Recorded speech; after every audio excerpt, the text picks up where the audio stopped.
আমরা এমন এক প্রধানমন্ত্রী পেয়েছি যিনি সবসময় সকল জায়গায় সকলকে সমান অধিকার দিয়ে সমানভাবে চিন্তা করে।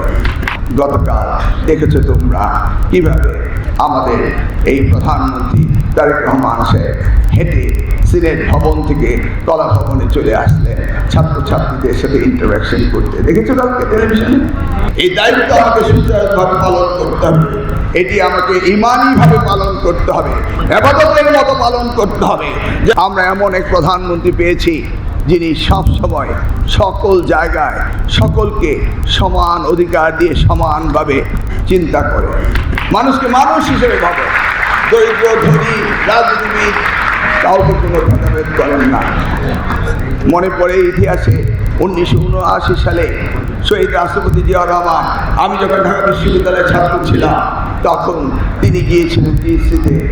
আর তারপর গতকাল দেখেছো তোমরা কিভাবে আমাদের এই প্রধানমন্ত্রী তারেক রহমান সাহেব হেঁটে সিনেট ভবন থেকে কলা ভবনে চলে আসলেন ছাত্রছাত্রীদের সাথে ইন্টারাকশন করতে। দেখেছো কালকে টেলিভিশনে?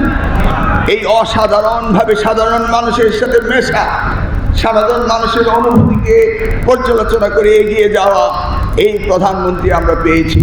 এবং সেই প্রধানমন্ত্রীর প্রায়োরিটি হচ্ছে 3টি বিষয়ে: প্রথমটি শিক্ষা, দ্বিতীয়টি শিক্ষা, তৃতীয়টি শিক্ষা।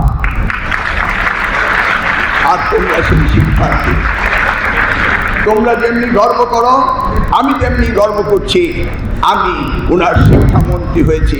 এই দায়িত্ব আমাকে সুচারুভাবে পালন করতে হবে, এটি আমাকে ইমানিভাবে পালন করতে হবে, ইবাদতের মতো পালন করতে হবে, যেন এই দেশের শিক্ষা ব্যবস্থার পরিবর্তনের এই বিশ্বের মানচিত্রে তোমাদেরকে নিয়ে আমরা একটি উদাহরণ